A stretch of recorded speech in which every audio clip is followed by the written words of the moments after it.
As I have cleared my calendar for you, you and I are gonna tear shit up! Should I stay or should I go?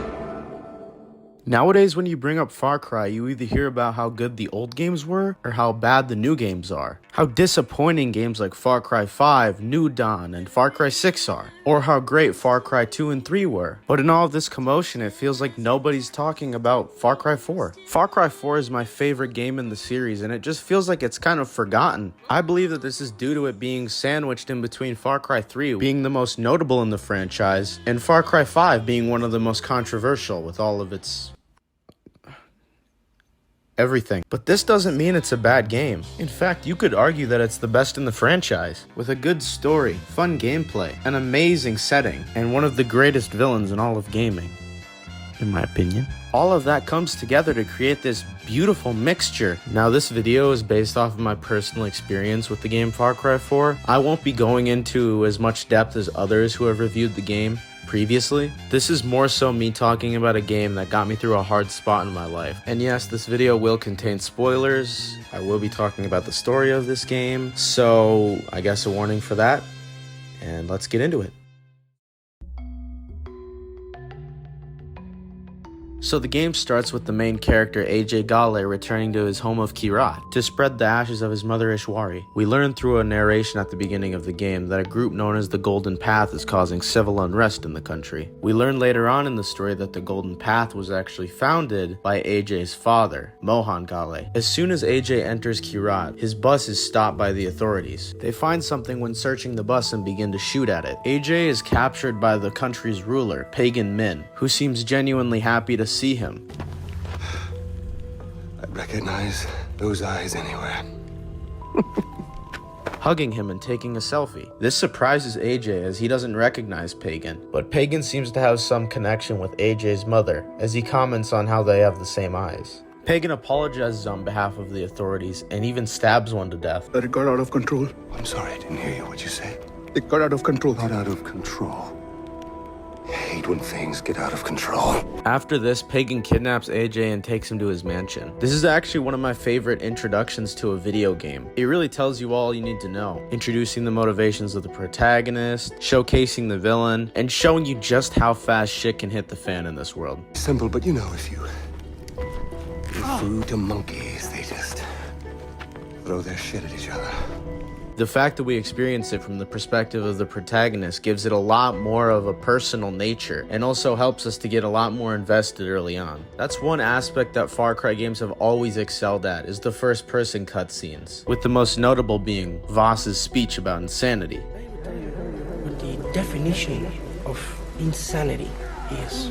Pagan is very eccentric, charismatic, but also terrifying. He stabs one of his own men to death and only seems to get upset when he finds out he has blood on his shoes. And I got blood on my fucking shoes. Pagan also has one of the most memorable designs out of all the Far Cry games for a main villain, donning a pink suit and a white haircut. But unlike other villains, Pagan's insanity feels more controlled. Pagan doesn't seem to have a problem with taking human life or torturing people, but he seems to genuinely care for AJ. When AJ wakes up, he finds himself inside Pagan's mansion at the dinner table. Pagan tells AJ about how he was in love with his mother and believes that the Golden Path caused her to flee from Kyrat. He promises to help AJ deliver his ashes to Lakshmana. AJ believes that Lakshmana is a place, but we later learn in the game that Lakshmana is a person, his deceased sister. When Pagan finds out that one of the men at the table who he pulled off the bus with AJ is texting the Golden Path asking for help, he stabs the man with a fork and forces him to scream for help. He tells him, "You don't text for help." A text for help. You don't text for help, you cry for help. So come on. Help from your diaphragm! Help! Shh, shh, shh, shh. No matter what situation Pagan is in throughout the game, he always feels like he's in control. And when he feels like he's losing that control, he acts out erratically. But it never really feels like Pagan is defeated. We only see him at the very beginning of the game and the very end. The only time we interact with him is over the radio, making him feel like this far-off villainous presence. If the dictator of Turkmenistan can get J-Lo to sing him happy birthday, then who's to say I can't get my fading star of yesteryear? Let's see how much Kanye is going for. I love it when games do this. An example I can think of just off the top of my head is Handsome Jack from Borderlands 2. After stabbing the man, Pagan leaves the table to go torture the man and contact a woman named Yuma. He tells AJ to wait for him so that they can scatter his mother's ashes together. And if you wait long enough, Pagan actually does come back and scatter the ashes, and the game ends right there. This little interaction holds significance later in the game, in a moment that makes you question if it was really worth the journey, if you're really the good guy. But if you decide to leave the dinner table to go investigate, AJ is saved by a member of the Golden Path named Sabal. Sabal helps AJ to escape Pagan's men and eventually get to the base of the Golden Path, a place called Banapur. In Banapur, we're introduced to a woman named Amita. Throughout the game, Amita and Sabal fight for the control of the Golden Path and your loyalty. Each have a different viewpoint, with Sabal favoring a more traditional approach to the country, while Amita wants to modernize it. This is best seen in the character of Badra. Badra is a small girl who is protected by the Golden Path. Throughout the game, Sabal and Anita fight for her future. Both have different viewpoints, both being equally flawed. That seems to be the theme of this game. There is no good. Sabal wants to force religion upon people and execute them if they disagree with him. The Tarun Matara is a living goddess, if you believe Sabal. It's no life for a child, being treated as an object, thing. And Anita wants to turn Kirat into a drug state, prioritizing herself over the citizens. Rita doesn't get it. She's always put her goals first. She's underhanded, she's subversive, and she always sacrifices lives. At the end of the game, AJ is forced to choose one of them to lead the Golden Path, and kills the other. Pagan's forces attack Banapur, setting it on fire. AJ stops them and saves Badra from a burning house. After doing this, Amita welcomes AJ to the Golden Path. Badra reveals to AJ that his father was killed inside of his own home. AJ goes to investigate and discovers two men living inside of the house. They decide to drug him and take him to a woman named Noor, who works under Pagan. When he awakes, AJ finds himself in an arena, with Noor forcing him to battle for his life. AJ survives and Noor reveals to him that she's on his side. The only reason she works for Pagan is one of his generals named Dapur holds her family hostage. AJ is able to capture Dapur, but he reveals that Noor's family is already dead. AJ returns and tells Noor about the news of her family. He can either choose to take her out of her misery or allow her to kill herself. After this, AJ meets an FBI agent who offers to give AJ information about his family if he can help the FBI agent kill Pagan's right-hand general, Yuma. The FBI agent takes AJ to Yuma's operation and has him kill her men. The FBI agent reveals that he knew AJ's father and sent his mother Ishwari to spy on Pagan. Ishwari refused to return, falling in love with Pagan. This angered Mohan as he attempted to kill her. The man then reveals to AJ that he had him kill FBI assets. He then pushes him out of the plane and gives him up to Pagan. AJ is then drugged. He escapes the prison, leading to one of the trippiest and scariest parts of the game. After escaping the prison, AJ is found by the Golden Path. After this, he chases down and kills a man who he believes to be Pagan, who is revealed to be a body double. Pagan then accidentally gives away the location of his general Yuma. AJ heads to Yuma's location and kills her. Badra then tells AJ that Anita and Sabal are fighting whether to destroy the temple or renovate it. Whoever you choose becomes the leader of the Golden Path and forces you to kill the other. After this, the Golden Path raids Pagan's palace, and AJ comes face to face with him. Pagan asks AJ to take a seat. At this point, you can either take a seat or kill him. If you take a seat, Pagan tells you that he always planned to give you the country. Pagan then tells AJ about how Lakshmana and Mohan died. He takes him to Lakshmana's grave where he places his mother's ashes. Pagan then leaves the country in a helicopter, making AJ the king. You can either choose to let him live or kill him. And this is where AJ and Pagan's story ends. Pagan's monologue at the end of the game really makes us question if it was all worth it. Before we begin, to whom am I speaking?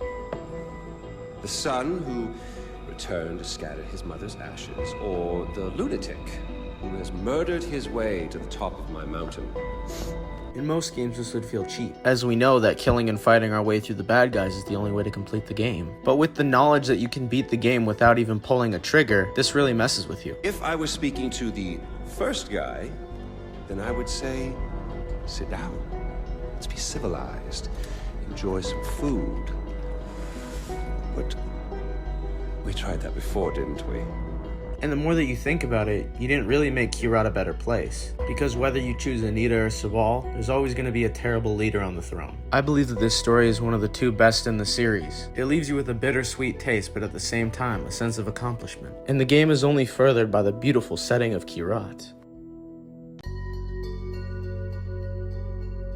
Kyrat is a fictional country located in the Himalayas. Kyrat seems to represent the country of Nepal. Throughout the game, the player explores many temples and monuments, buildings left behind from an ancient time. Kyrat's culture seems to be a mixture of Hinduism and Buddhism, with the citizens worshipping many deities and practicing the ancient art of meditation. Some also choose to build tankas, Buddhist paintings made from silk and cotton, usually depicting a deity or scene. We see these paintings laying around houses all around the map throughout the game. Kyrat doesn't have many buildings, but the green trees, steep mountains, and gushing waterfalls all come together to create an interesting and beautiful setting. The colors are bright and vivid, bringing the game to life in a way that few games can. The few buildings you do come across in the map also are able to take on a life of their own, with the ancient temples and palace ruins painted with bright and vibrant colors and decorated with ribbons and flags. The wildlife includes rhinos, tigers, bears, and eagles. All of this comes together to create my favorite map in Farcry so far.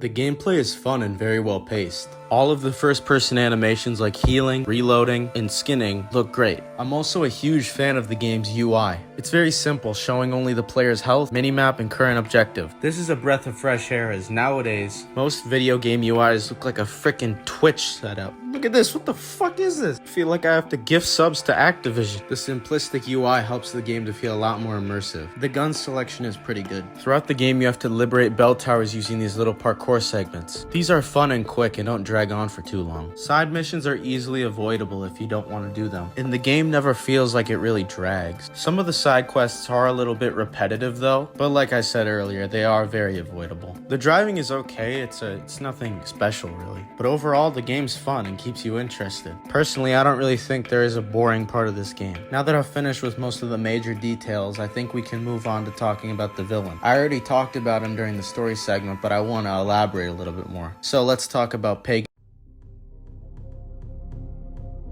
Farcry is known for its villains. It's what it builds its reputation on, with characters like Voss, the Jackal, the Seed family, and of course Pagan Men. So what I'm basically saying is a good villain can either make or break the game. This isn't really the case for most other games. Like, who's the villain of Minecraft? The Wither?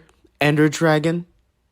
Lion Maker? Pagan Min was born in Hong Kong in the year 1966. Being the son of an infamous drug lord, Pagan had quite the reputation to live up to. His father often insulted him for his flamboyance, which would later become a major aspect of his personality. Pagan later killed his father and took control of the cartel. Pagan eventually discovered that members of the cartel planned to kill him. Learning that he was no longer safe, Pagan decided to move to Kyrat along with a small private army. During a Kirati civil war, Pagan killed the king and was able to take the mantle. During Pagan's rule, a group known as the Golden Path formed in order to take him down. The Golden Path was led by Mohan Ghale, who sent his wife to spy on Pagan. Mohan's wife Ishwari ended up falling in love with Pagan, angering Mohan, leading him to kill their daughter. This devastated Ishwari, so she moved to the States with their son, AJ, after killing Mohan. These events caused Pagan to become a shut-in, and he blamed all of his problems on the Golden Path. Kyrat begins another civil war, but Pagan refuses to leave as he wants to give the throne to AJ, the son of Ishwari. Pagan is a deeply disturbed man, carrying the trauma of his childhood and the loss of a loved one. He spends his life constantly fighting for control. But what makes him such a popular villain is his flamboyant and charismatic nature. As messed up as it sounds, it's always entertaining to see Pagan on screen, and this is why Pagan is my favorite villain in the Far Cry series. Well, this video took a while to record. I don't really expect people to sit through this whole video because I'm kind of new to this, and to be entirely honest, I don't really know what I'm doing, but I would love to hear some criticism and feedback. And if you did make it to the end of the video, holy shit, thank you. I'm gonna try to put out a lot more stuff soon, and I hope you enjoyed this. Yeah.